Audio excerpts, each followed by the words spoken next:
o banco. A DASA, tivemos oportunidade, a DASA também é diagnóstico da América, nós vendemos isso aí, acabamos vendendo. Nós tivemos já outro detalhe importante, a maioria desses investimentos, a Eluzai falou sobre rating, notas de rating. A questão é tudo uma fraude generalizada. Eles fabricam essas notas conforme interessa. Então pegam as informações e é a mesma coisa que acontecia em função de você pedir para fazer uma análise do teu balanço e é você que está pagando. Geralmente o cara vai fazer de acordo, tanto que a Petrobras avançou até 2000 e qualquer coisa aqui sem nunca ter aparecido um problema. Aí quando começou a explodir, aí agora todo mundo quer fazer o balanço correto. Mas houve falha? Claro que houve falha. Os órgãos fiscalizadores. Agora estão todos com medo. Não com medo da nossa legislação. No caso Petrobras, legislação americana. Lá eles são pegos. A maioria desses órgãos fiscalizadores de alta reputação são internacionais. E fazem lá na América do Norte. E a SEC lá pega. Mas eles botam 5 minutos. Vale do Rio Doce. A Vale é uma carteira que a gente tinha. Na verdade, nós não entramos na privatização da Vale. É errado se pensar dessa forma. Tá? O que a gente tinha em 97, me parece quando isso aí ocorreu, nós tínhamos ações da Vale. E aí, a Previ, e não sei dizer qual foi o outro, me parece que a FUNCEF também, entraram na privatização injetando dinheiro e formaram a Litel, acho que é Litel, não é isso? Litel. A Petros entrou com ações. As ações da Petros naquele instante saltaram de valor, dobraram o valor. Tá? As ações da Vale que entraram na capitalização da Litel. Por quê? Porque nós entramos naquilo que se chama controle, acordo de acionistas. É isso que na verdade vale. Que é isso que não aconteceu em Itaúsa. E foi uma justificativa que se tentou dar. Itaúsa, nós compramos aquilo lá porque nós íamos para o acordo de acionistas. Nós éramos donos nós tínhamos prêmio de controle. E não tinha nada. Por último, os investimentos. Sendo investimentos aqueles que eu falei. Que estão envolvidos na apuração da Ernst Young.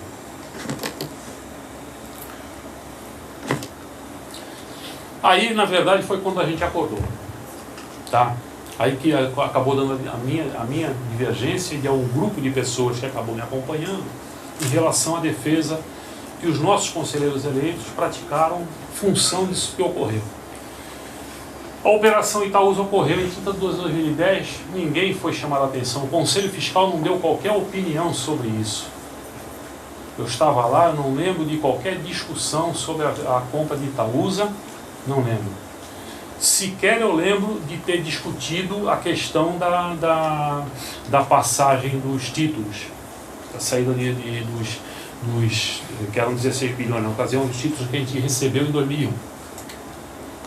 Nós fomos surpreendidos com essa denúncia. O Paulossi foi literalmente engolido. Tá? Engolido, o que aconteceu? A Veja se calou. A Veja parou nisso daí.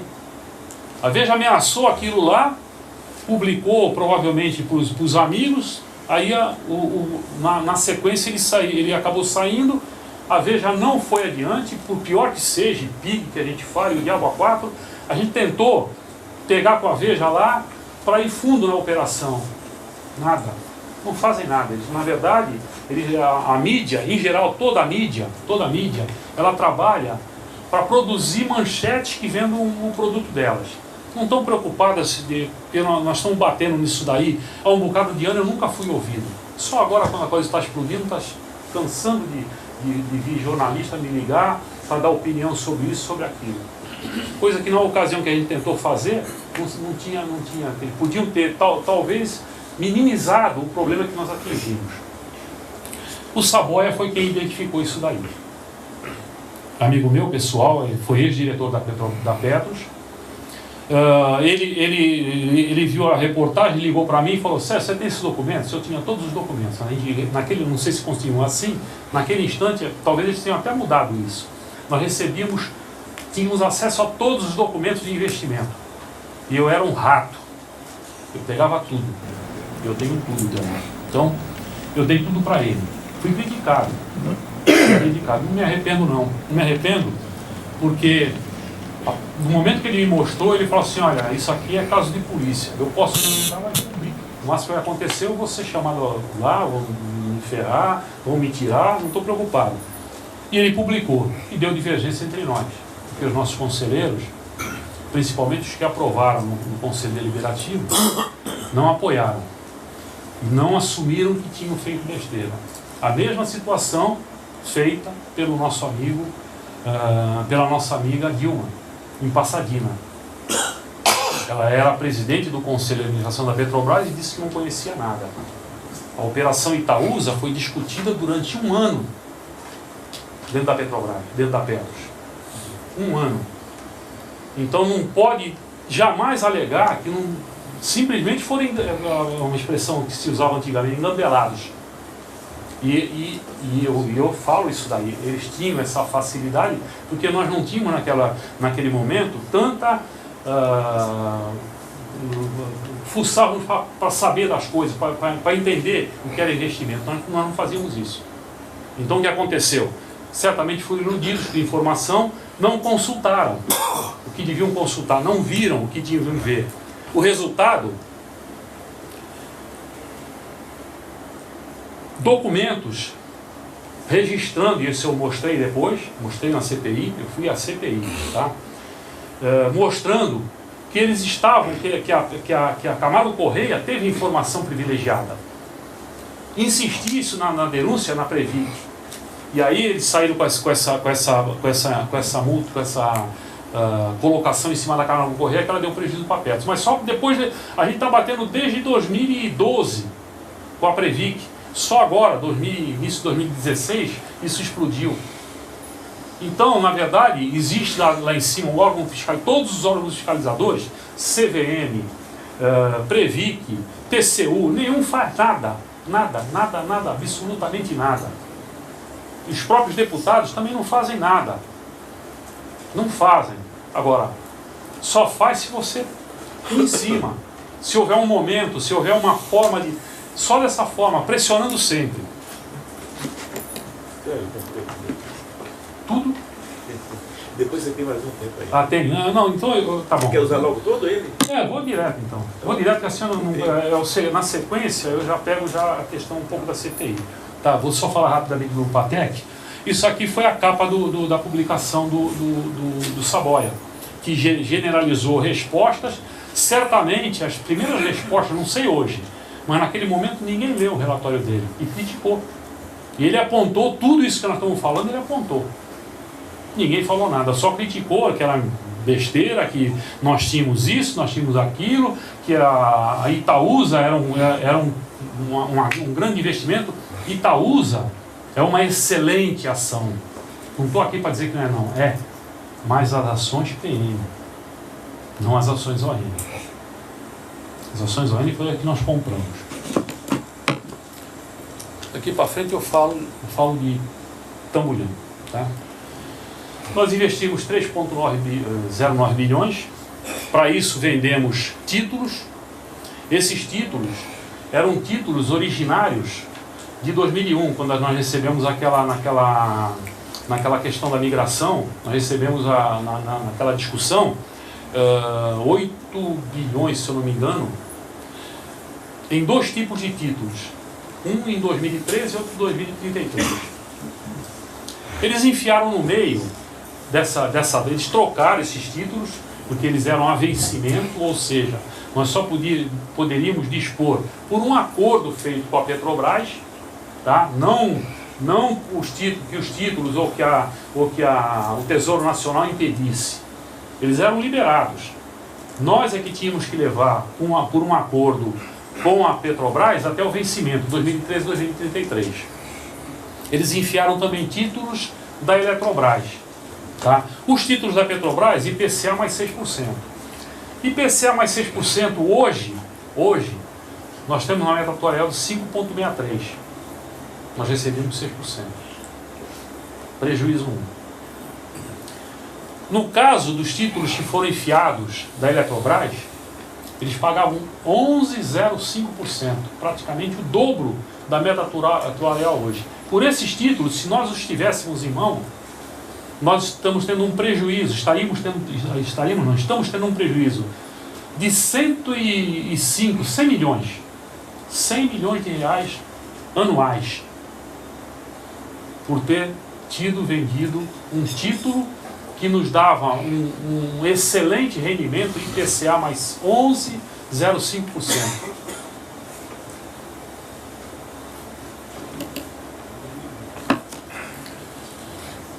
Se você, eu falei que nós tínhamos um prejuízo de 585 milhões baseado na questão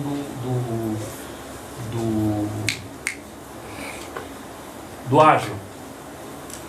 Somando o rendimento que a gente perdeu, se você considerar que nós tínhamos esses títulos que nós vendemos, eles nos rendiam IPCA mais 6%, e comparar no período 2011, nós fizemos essa comparação, 2011 e 2014, pelos dividendos que nós recebemos da Itaúsa, o nosso prejuízo é duas vezes maior o prejuízo.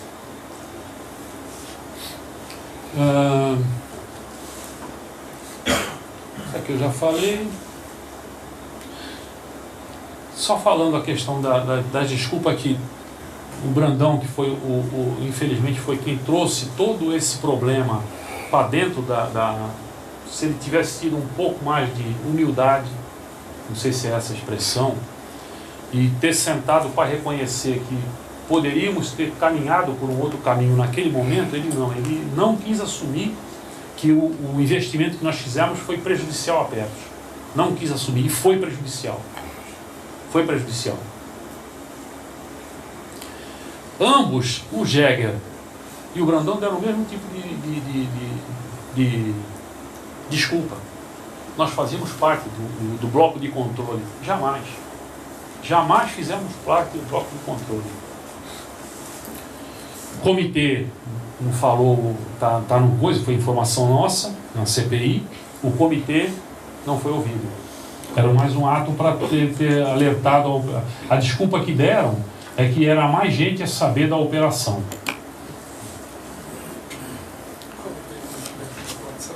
Deixa eu ver se vale a pena falar alguma coisa. O Gabriele já falei. A Petros só adquiriu num primeiro momento 12,7%. Ela tinha, e a outro discordando do Beluzai, não sei se ele pegou essa observação em algum lugar, na verdade, não houve operação da diretoria executiva contrária à questão da decisão do Conselho Deliberativo. Não houve não. Não houve não. A informação que houve é o seguinte, e está claro isso lá, é só pegar as atas. Foi autorizado a compra até 15%. Evidente que Itaúsa não tinha não tinha nem no mercado quantidade de ações que equivalesse naquele instante aos 15%. Então o que se conseguiu comprar foi 12,7%. Foi 12,7%. Com um valor que todo mundo já sabia. Então, se vocês olharem a negociação que ocorreu no pregão naquele mês de dezembro de 2010, está na cara que alguém sabia, que teve gente que comprou mais barato e ganhou uns trocos, ganhou pelo menos 14% nos 2 últimos dias. Foi uma operação totalmente irregular. Eu levei isso aí para conhecimento da CVM. A CVM, infelizmente, não faz nada. Ela simplesmente é coberta do mercado. Olha, para alcançar os 15%, para ver a dificuldade das ações Itaúsa ON, que não tem qualquer liquidez no mercado, se a gente for vender o que nós temos hoje, vai levar pelo menos 50 anos, se nós formos vender a mercado. Nós levamos 32 meses para conseguir fechar em 15%. E isso porque houve alguns aumentos de capital, da Itaúsa, e certamente porque naquele instante a Itaúsa estava com dificuldade, ou não estava no melhor do momento, naqueles instantes de 11, 12, ela foi até, se eu não me engano, 14, 10, 11 e 14, 11, 12 e 13, principalmente a partir do segundo semestre do mês 11. A Petrobras comprou praticamente 85% nesse período de tudo que foi negociado em bolsa. O cara, eu quero vender, ela comprava tudo para bater os 15%. Depois o Cinevino provou, junto com todos os conselheiros fiscais, que a operação de alcançar 15% não daria condições a que a Petros de fato mantivesse um conselheiro eleito. Porque alguém que tivesse se juntava um com o outro e juntaria um valor por 15,1% e suplantava os votos da Petros e elegia o coisa. Então não era, na verdade, era somente para tentar mostrar para o resto do pessoal justificar a operação. Chamar a atenção para essa operação, e essa operação já antecipa uma outra, 2013. 2013, se vocês olharem, o Zay também colocou isso daí, nós tivemos uma de novembro, de setembro, outubro, novembro e dezembro. Tá? Outubro para novembro, a questão 7 Brasil. Novembro para dezembro, chama a atenção mais adiante. Nós tivemos uma queda de 4,4 bilhões no nosso déficit. Ele estava com 6,6, vamos dizer assim, e arreou para 2,2. Tá? E aí chamou a atenção. Como é que você, de repente, num mercado que estava difícil, como é que você arreia um déficit dessa forma? E a gente foi analisar. Aí analisou. O que aconteceu?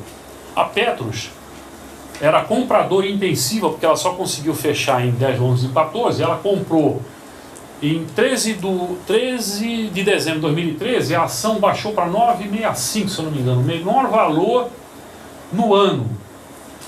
Aí a Petros entrou comprando, ela saiu de 9,65 e fechou a 12,70.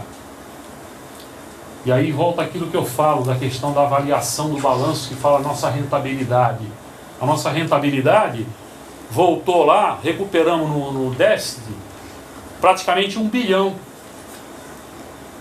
Nós reduzimos o déficit dos 6,6 bilhões de déficit, caiu para 5,6 bilhões. Por quê? Porque fizeram essa operação irregular da Itaúsa, que a CVM também não quis levantar. A Previ, que até agora não mostrou ponto nenhum, ela pegou e se mandou para a CVM. Um joga para o outro joga para um e não fazem nada. Os 2 últimos pregões, 7% diários. 2 meses depois, a ação arriou para 9,10. E isso, infelizmente, não chamou a atenção dos nossos conselheiros. Isso, infelizmente, não chamou a atenção dos nossos conselheiros. 2013 foi fantástico. Fizeram isso com o Itaúsa, fizeram isso com o AOR, quando elevaram o AOR em 49,03%. Já tinham feito isso com a AOR no mês anterior e fizeram agora, 2015. Tá? Fizeram com as ações da Invepar, avaliaram, superavaliaram, fizeram com ações da 7 Brasil, que ainda não estava explodindo, lá para cima. Cada um desses aí, e fizeram com a Vale do Rio Doce, com a Qualitel, a mesma coisa. As ações da Vale no mercado caíram. A avaliação do fundo de investimento da Litel subiu. Arrumaram aí 4,4 bilhões para diminuir. Por quê? Porque naquele instante, se operasse desses quatro, que era o segundo déficit, nós íamos ser sim obrigados a ser chamados para discutir o déficit, 10% do investimento. A Previ que reconheceu, depois de muita insistência, o único punido até agora, Boi de Piranha, o Luiz Carlos Afonso, puniu não, também reconheceu, depois da nossa assistência, 151 milhões, e aí que eu digo, o Conselho Deliberativo, lá, jamais ele pode dizer que não tem culpa. Tá? No nosso caso, que é um negócio que sempre se falou, e eu lembro que o Cinevino era totalmente contra, era uma observação dada pelo Saboia. A gente tem que discutir investimento com esses canalhas, ele chamava assim, a expressão dele, no limite e fazer a mesma coisa que o PT fez em 88. Discutiu Constituição ao limite, e não votou a favor dela. Vamos discutir o melhor do investimento para perto. Na hora de votar, não, estou fora. Porque saía desse rabo de foguete que entrou. Entrou na situação, não pode dizer, porque o artigo 22 é claro do Estatuto. O artigo 22 do nosso Estatuto é claro. É instância máxima. É instância máxima. Aí são os títulos que foram trocados lá em cima, tá? Enfiaram em amarelo lá, que eu falei. Trocaram, você veja bem, eles trocaram por datas, alongaram para 2050, os de 2023, que são da Eletrobras, não são nossos, estão ali, ó, só jogaram 18 meses adiante, ó, 2024. Simples para esconder um valor que se pagava muito. E que nós perdemos hoje 100 milhões anuais. E embaixo... 5 minutos você vai concluir. E embaixo são os títulos originalmente recebidos em 2001. Pela dívida daquela briga que nós tivemos lá atrás. Lupatec. Má gestão total. Má gestão total. O dono dela já tinha dado golpe. Lá em 2000. Causou um rebuliço na empresa. Ela se tornou, num determinado momento, o xodó da Bolsa. Como é agora? Por algum motivo que a gente não sabe, os especuladores trabalham intensamente em cima dela. Nós compramos ações dela a R$51. A R$51. Com notas de rating, naquele momento, não eram... Não, isso aqui não presta, ninguém falava isso. Não, é mais ou menos assim, assado. Não ia até o fim. Nós compramos e investimos. Começou a comprar em 2007, vagarosamente, nunca recebeu dividendos, pagamos em 51 e atingimos 15% do capital rotante, onde enfiamos depois, como eu falei, 4 conselheiros, 3 no administrativo e 1 no fiscal. Outro detalhe importante, essa situação aqui, ela uma empresa que comprou muito ativo, muita empresa. E o que se dizia nisso daí é exatamente o que acontece com esse tipo de compra, superfaturada. Daí o grande problema que ocasionou, um dos grandes problemas que ocasionou no passado. Estou vendo ali novembro de 2007, essa maracutaia. Peraí. Essa maracutaia começou. Não entendi. A Lupatec é empresa de quê? A Lupatec, ela só tinha contrato com a Petrobras praticamente. Era especializada em tecnologia do pré-sal, principalmente. A parte prática, daí o coisa.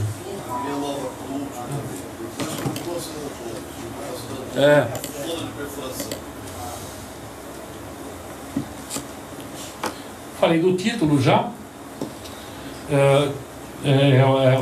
Esses títulos que eu falo é a questão que gera o 868, tá?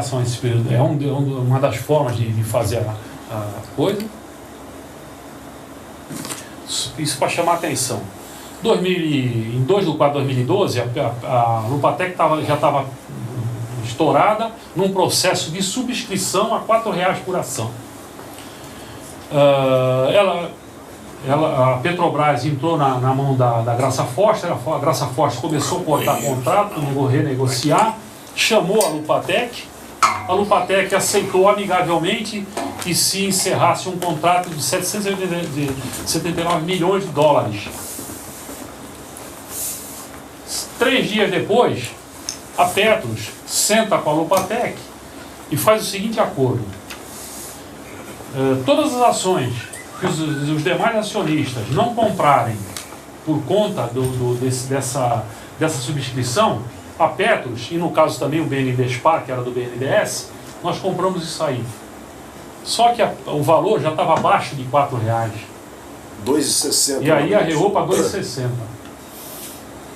Não há qualquer maluco que vá subscrever uma ação a 4 se eu posso comprar na bolsa a 2,60. E a Petros pagou por isso daí 130 milhões. 130 milhões.